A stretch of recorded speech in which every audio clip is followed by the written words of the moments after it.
Welcome to another edition of Inside the Artist with your host, John J. Ruppert. Today is July 18, 2017, and the artist we're taking you inside is Mr. Fred Gusoff, a lifelong media personality. Welcome, Mr. Gusoff. How are you today? I am good. I am very good. Thank you. Please tell our audience a little bit about yourself. Well, I was born and raised in Northeast Philadelphia, in a typical Northeast neighborhood, right around Northeast Regional Library. And I graduated from Northeast High. Well, I went to Solace Cohen Elementary, and then Wilson, which was then junior high school, and then Northeast High, proud graduate of Northeast High.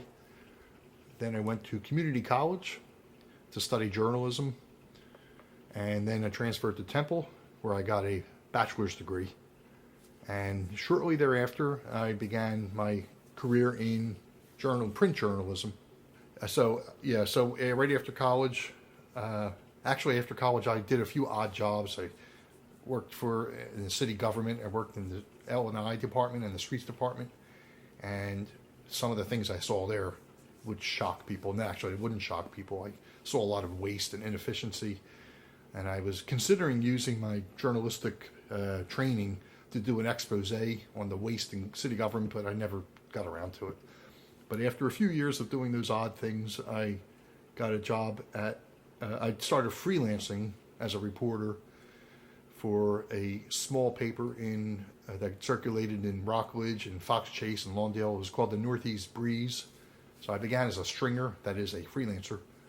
And then there was an opening for a reporting position there. Did that for a short while. And then learned of an opening for an editorship at another small community paper in the far Northeast called The Advisor. Both papers, by the way, are now defunct. I'd like to believe they couldn't live without me, but that's just wishful thinking. But I was at The Advisor for a while. I was an editor there. I did everything. Covered community meetings and different civic associations meetings and politics and elections, human interest stories, and I really enjoyed that. While I was there, I found a crusade, a mission, a cause to fight for. There was most people who hear this broadcast are probably familiar with Franklin Mills Mall in the far Northeast. At the time, the mall was really in its inception, and there was a community group, or actually a consortium of community groups called the Franklin Mills Advisory Council that was in charge of looking out for community interests to be sure that the mall wasn't too large or too bothersome. And they had this advisory council tried to meet basically in secret. And at the time, I was the editor and reporter at The Advisor. And I believed that in the best interest of the public, the readers needed to know what was going on at these meetings. So several times they attempted to ban me from the meetings, and I told them that was not a good idea because there were community funds that were being dispersed by the developer of the mall to go towards different community organizations, and I felt I have an obligation as a journalist to get that out in the open. So we finally did win the day, and the meetings were open, and we tried to make it as transparent as possible.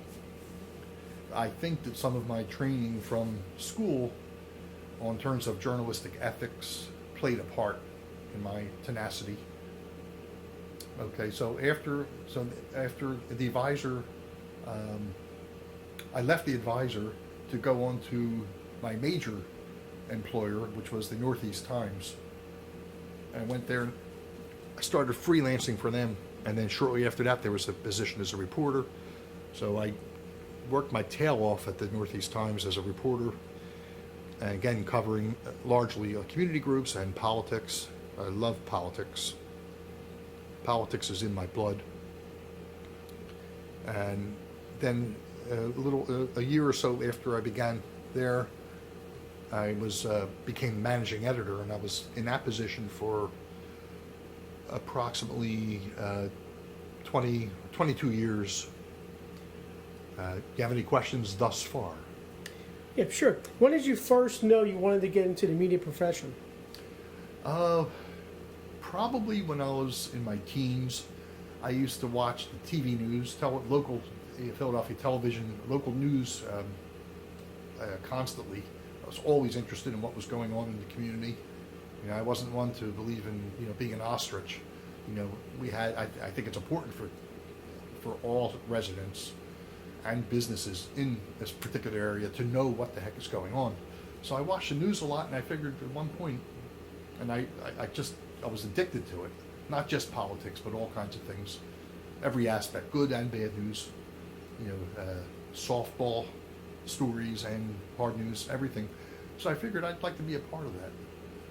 So, and that's really when I decided I'd like to become a journalist. I wasn't sure if I wanted to be a reporter or an editor. I wanted to be a part of that whole big process. Mm-hmm.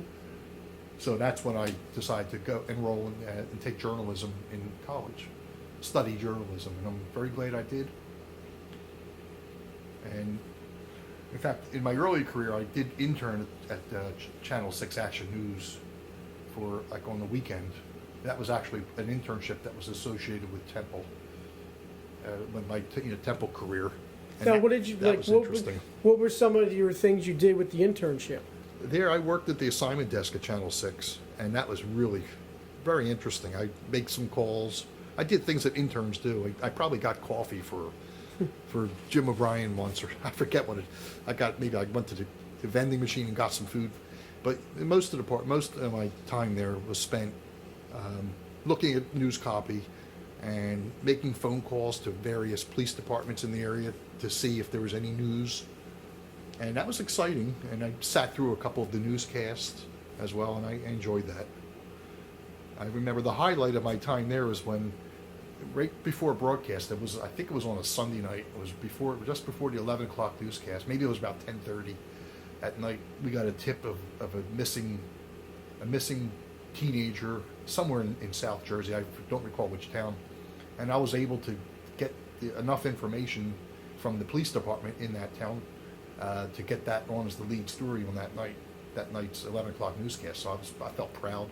Wow. I was able to help, disseminate information. Now, there was no way you could continue to be with the news station instead of the print?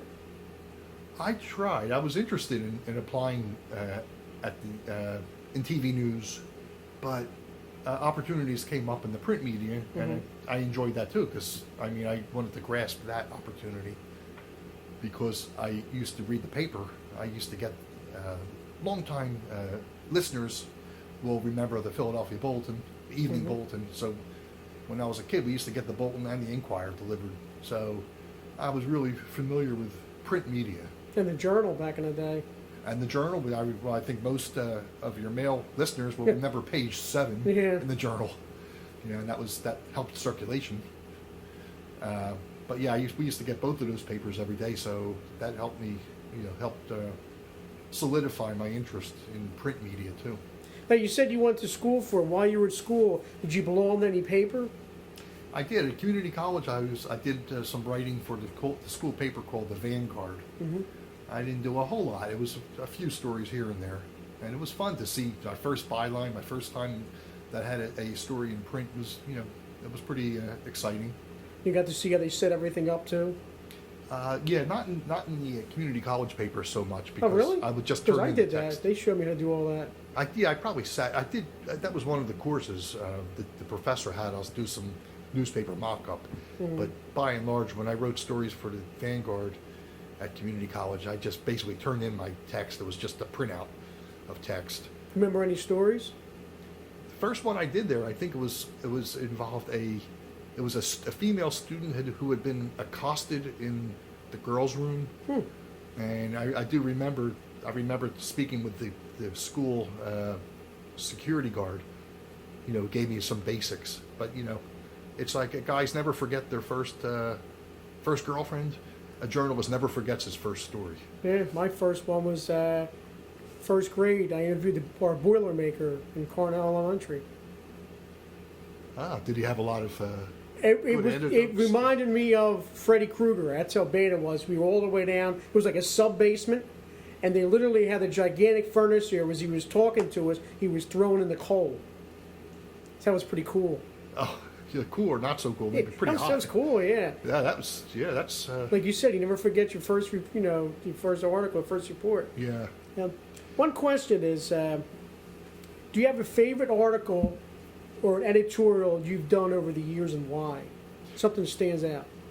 Well, let's see. Back when I was a reporter at the Northeast Times, I remembered that probably the highlight of the story was, or not the highlight, but the most memorable story was when I think it was a 15 or 14-year-old girl was kidnapped from her home on Cottman Avenue. And in fact, I think she was the daughter of a Philadelphia police officer. And it was in the news. The TV news was out there, camped out there for a while. And I think she had been missing, or she had been kidnapped, and her whereabouts were unknown for, I forget, it was a year, or for like maybe a day or so.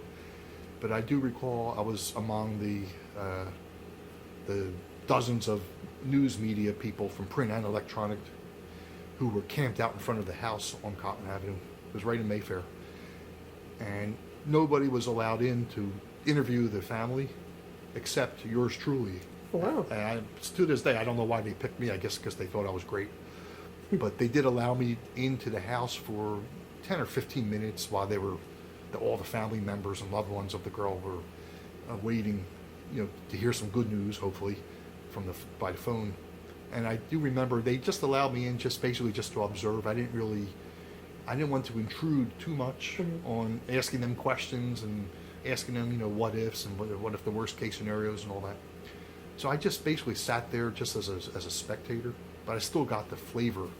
I got a clear flavor of what it's like to be fearing a loved one being, killed. Now, fortunately, the girl was found safe. I believe it was the next day or late that night. But something like that, I'll never, to my last day on Earth, 60 years from now, whenever it is, I'll never forget that. Now, how was the media when you first started? What was it like? You remember the Flintstones? Mm-hmm. Okay, you know how they used to get around in a car and they have to use their feet? Well, back in the old days, long before the internet and before podcasts and cell phones and before iPhones and tablets and all this newfangled nonsense that we can't live without, we just used typewriters in the beginning. In fact, my first job first professional job at the Northeast Breeze, we used typewriters, and I can't imagine going back to that now. But today's media, it's just it's going into the 23rd century, it seems. So old timers like myself, we kind of long for the past in a way, but we understand that technology is driving every segment of society now, including journalism. We see now it's 24 hours, 7 days a week news. So the instruments the journalists use today are light years ahead of what it was like 30 years ago. If someone came to you today and they said, I'm going to give you money to run your own paper, what would you do to create business for that paper and to keep it alive? I would advertise like hell. I would advertise tremendously. I would try to get a picture of a pretty girl to put on either page 1 or page 7, like the Journal. I don't know how long that would last, but I would try to enlist and recruit the very best journalists that I have ever worked with or have heard of, and I would just try to give good journalism like we see that still exists in large part, despite what the president talks about fake news. There's still a lot of great newspapers, print media out there. So I would try to be better than all of them, and it would take a tremendous amount of money. And so this person that would give me money to start a newspaper would have to be even wealthier than Donald Trump, because it's not a task to be taken lightly. It requires tremendous expenditure. Do you think print media will eventually just go away completely? be replaced by digital? Indubitably, I think that the print media are dying a very long and painful and regrettable death. We see this already with newspapers in a lot of big cities have closed, and some cities don't have any print media, any print newspapers. Everything's online. So I don't have any doubt that possibly 10 years from now, maybe less, hopefully much longer, but I would think within 10 years, I think there will be no print version of the Inquirer, the Daily News, and that is really lamentable because they serve such an important function for democracy, and they help keep politicians honest, if that's even possible. You know, they help expose, corruption and other things that are counter to the best interests of society. So they're kind of a check and balance, on government. So, but unfortunately, I think print media are on their way out. I would think that community papers like the Northeast Times and other weekly local papers probably will hang on for a little bit longer. I hope so, because they serve as important of a function as big city daily papers, because there's so much, it's saturation coverage in specific communities. And a lot of these communities have older folks, older people who, to this day, don't want to get their news from a computer screen. We don't know how to work it, yeah. They don't know how to work it other than to send email to their grandchildren, which is great. But I'm old-fashioned. I still like to hold that newspaper in my hand in the morning, look at it, even if I just glance through it, and then come back to it later. But I know that the population demographics are changing, and I know that electronic media is what's happening now. So, eventually there won't be print newspaper, and that's a sad day for America, as that day approaches. Was there ever a story you had to cover that you didn't want to? There were some when I was at the papers, both papers or all the papers I worked at. There may have been some fluff pieces, some stories that were just purely human interest that were maybe dull. There were some that were kind of routine. Maybe a kid who won an award for something. Maybe I wouldn't say I didn't want to cover it. I think they weren't as exciting as some of the other stories, like murders and interviewing politicians and other human interest stories. But I can't say there was ever a story that I absolutely detested, because every story is important. Whether it's a kid who wins a science fair, wins the award in a science fair, or the death of a mayor, which I covered, Frank Rizzo's death. That was exciting. But every story needs to be told. Was there one story that you wanted to cover but you couldn't? The one that got away? That's a very good question. Not really. Well, I think there were times in my career, since I've always been a political junkie, that I would have liked to have covered more presidential visits or visits by presidents to Northeast Philly, because I have always been very, very proud of Northeast Philly. And I worked in the papers covering that area for so long. And there were times when I really felt like Northeast Philly was being shut out of the process in terms of presidents and presidential candidates seeming to avoid campaigning in the Northeast, which is very vote rich, lots of votes to be had in the Northeast. If it was a separate city in Pennsylvania, it would probably be the third largest behind the rest of Philadelphia and Pittsburgh. So I was much to my chagrin, there really, aside from George H.W. Bush's visit to Archbishop Ryan in, I believe it was 1992, maybe it was I forget what year, it was early 90s. And Bill Clinton campaigned at the Mayfair Diner right before he was elected for the first time in 1992. Aside from those two, I can't recall any other presidents or presidential candidates, campaigning in the Northeast. So I wish they had. I would have insisted on covering it. Even if I was just the editor and not doing reporting anymore, I would have been out there to capture the action. Can you remember any funny stories over the years you covered or had to do editing for? Let's see, funny stories. Well, there was one story that I did. I wasn't not when I was editing, but when I was doing reporting, political reporting. There was a guy who was running for mayor, probably only half-heartedly, but he came up with some wacky ideas. Like I think it was something like making people pay to even walk on the beach, and he wanted to put a bunch of toll booths on I-95 to generate revenue. So there were a couple of, of all the hundreds of stories I've ever done, there were a couple crackpots that I covered. Sometimes, if there were any people who were just too crazy and they weren't really serious, I wouldn't cover it. But that was, in a way, that was funny, covering a guy who was trying to become mayor of at the time it was the fourth largest city, and who had these crazy ideas. How about any sad ones you remember? I think the top of the list, well, the one that I mentioned with the girl that was kidnapped, that was pretty sad because But it had a good ending, though. it had a happy ending. We didn't know that up until we found that her assailant was captured and the girl was, reunited with her family. That was sad and potentially tragic. The Rizzo death, that was sad because the entire city was in mourning, and in particular Northeast Philly, a lot of people in the Northeast loved Rizzo. So that was sad to see a guy who appeared to be have a decent chance of reclaiming the White House, not the White House, reclaiming City Hall, perishing while he was campaigning. And of course, there were stories I covered involving accident victims, and that was always sad. Looking back on your career, can you think of any mistakes you may have made? In retrospect, I think it was a big mistake going into journalism.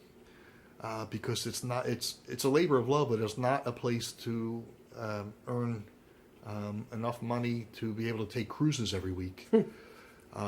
So in a way, that was a mistake. I mean, even though I loved my job and I put 150,000% into it every day, there's part of me wishes that I had instead pursued a career in law and gone to law school. That was my first love, really, law.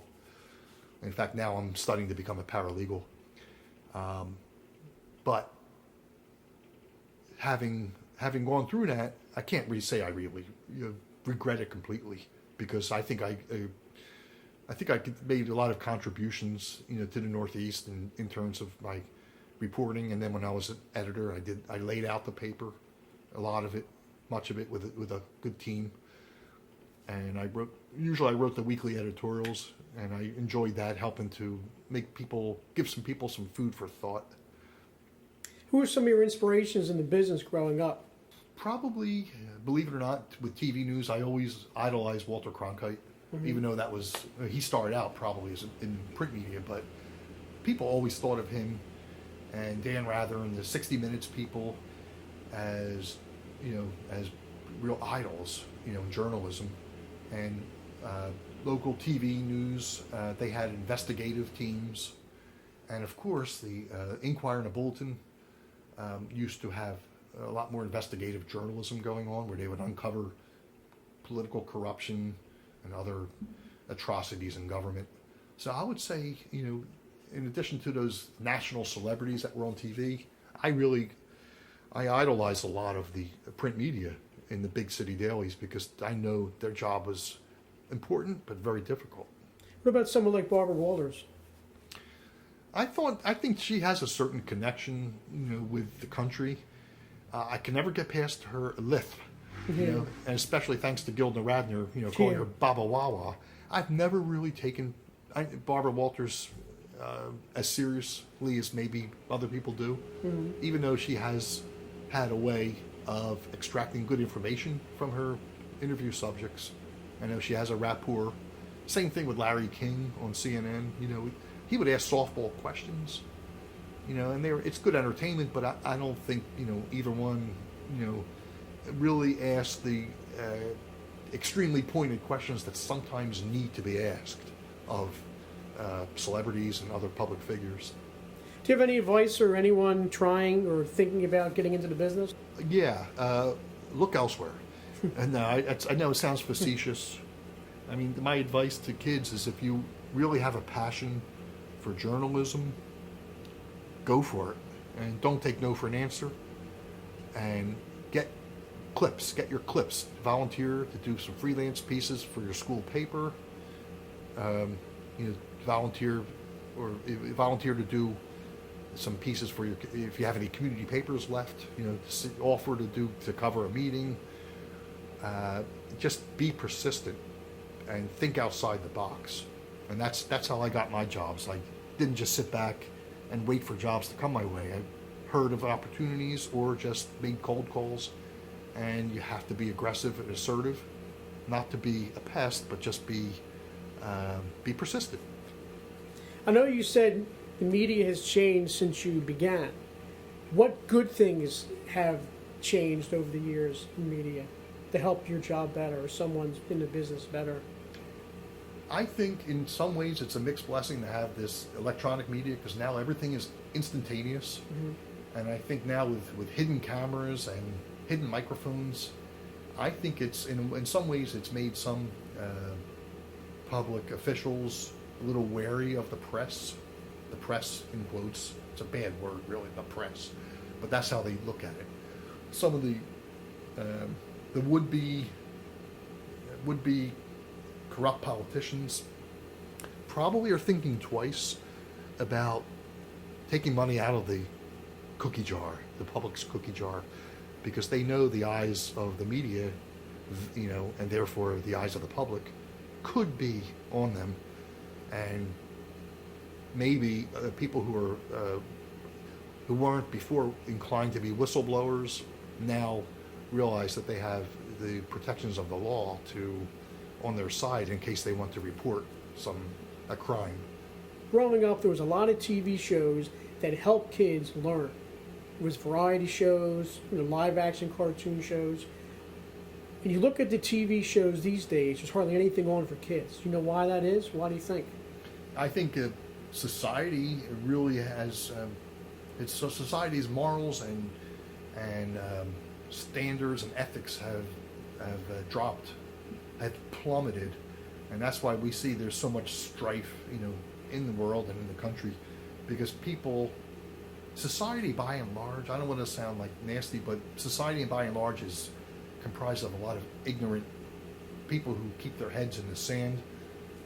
They're the people who don't vote, and I'm real big on voting. I haven't missed an election since I turned 18. Mm-hmm. I vote every election. It's so important. But so many people have no clue on who their congressman is or their council person or even the vice president. Nowadays, a lot of people probably don't want to know that Trump is the president, but there are some people who don't even know who the cabinet members are and what government does. And I think that's a part of it. People are just disinterested, they're apathetic, and they think that their input and their vote doesn't count. They couldn't be more wrong. And I think a cumulative effect of their apathy is lowering standards and lowered expectations of what should be on TV. And there's a lot of crap on TV now. There's no doubt about that. When I was a kid, I watched good crap. It was like Batman, right? That was a good show. Mr. Rogers, Sesame Company. Street, Electric Company. I think there was a show called Zoom. Captain Noah, Mr. Green Jeans, Captain Kangaroo, yeah. Sally Star. All those shows, they were innocent. I know the times have changed now, but all of those shows, I think they reflected a society that was a lot more pure. And like you were saying, times have changed. I've recently turned on an episode of Sesame Street, and it's mostly all CGI. So eventually they're fading out the humans who were the puppeteers. It's just all cartoons now. It's not the same. And that's also emblematic of what's happening overall in the workplace too. I mean, machines are taking over. There's pretty soon there won't be any toll takers at all. Everything's automatic. Mm-hmm. CGI and other computer graphics and animation. It's taking over everything. God help us if we ever get to a point where machines are performing open heart surgery. Well, now, like you said, now they have the cars that drive for themselves. Yeah, I'm dead set against that. If I were president, I would outlaw that.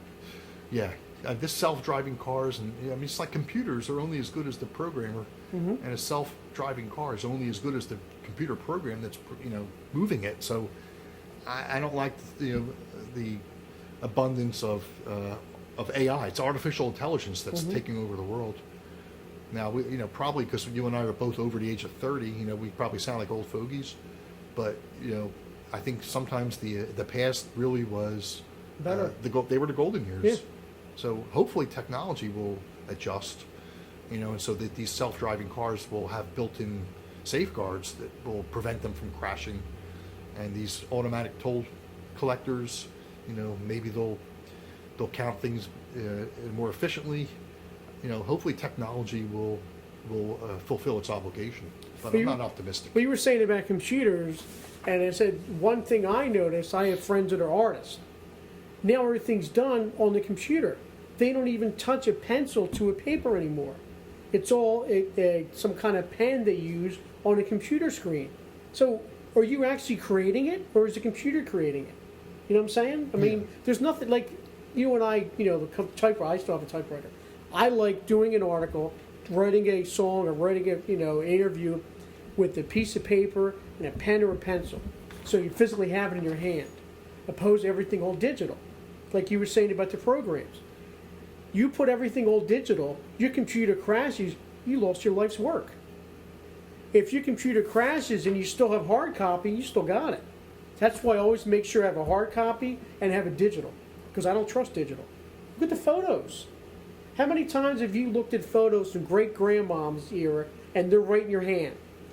Or you put photos now on the memory card and the memory card gets damaged, you lost your photos. So is technology really that better? Yeah, I think it has a way to go. I mean, there's a lot of great things that technology has done in terms of helping, like medical advances, and satellites do help, in terms of communication. But you're right. Some of these photos that once they're gone, and all it takes is Armageddon, or some sort of a massive cyber terrorism that wipes out things that are in memory cards and on hard drives, and we are screwed. Yeah. Well, same with books too. Yeah, everything you said. When's the last time you've seen a kid hold a physical book? Kids don't even know what a book is anymore. They don't know what a newspaper is. They don't know what a book is. They're all handwriting. Screenheads. Handwriting. They don't have to handwrite. They don't have to use. They don't have to know arithmetic. Proper grammar. Grammar. They don't even speak. They speak into. Yeah. They can just have their thoughts transcribed on a computer. Computers are they're good, but it's a They're mixed dumbing blessing. us up. Yeah, it's a dumbification of society. It is, and society is becoming just a bunch of screenheads. And you and I are part of it. We're on social media. Yeah. It's hard not to. So we're part of the problem, but the genie is out of the bottle with technology, and it's changed society in the long run. I think for the worse, but hopefully, in the short term, rather. So technology has really damaged society, but I hope in the long term, the people who are in charge of computers and programs will find ways to adapt so that it's not to our detriment. Mm-hmm. They said back in the 80s, Sticks had a song, Mr. Roboto. Everybody laughed at it. Thought it was a joke. It's what's going on today. Too much technology, machines controlling our lives. Exactly what's happening. It is, and it's regrettable. And I guess though, but we probably saw this. We probably were able to foresee this, decades ago. George Orwell was right in some ways. Big Brother is watching, and we're used to that. And in some ways, we're gratified, that we have cameras out there on the streets because it helps deter crime and helps solve crime. So those kinds of technology, I'm all for. Yeah. Things like that will in the best interest of public safety. But some of these other things, there's just making Americans too lazy. Mm-hmm. And of course, we see the results of that is in the obesity levels. Kids, yeah. Kids especially, and you blame the parents for that too. Some parents are afraid to be parents and make their kids get out and get exercise and walk instead. They have their heads buried in an iPod or an iPad or a tablet or whatever, a TV on a computer. So it's to the detriment of society. Yeah, when I went to school, we had gym 3 days a week. there was no fat kids growing up because everybody worked out every day. You know, gym 3 days a week, at recess twice a day. You went out, you ran around, you know, you played. Just Yes. like you say, kids are just sitting on their computers all day long. And you have to blame, in many cases, you blame the parents. Yeah.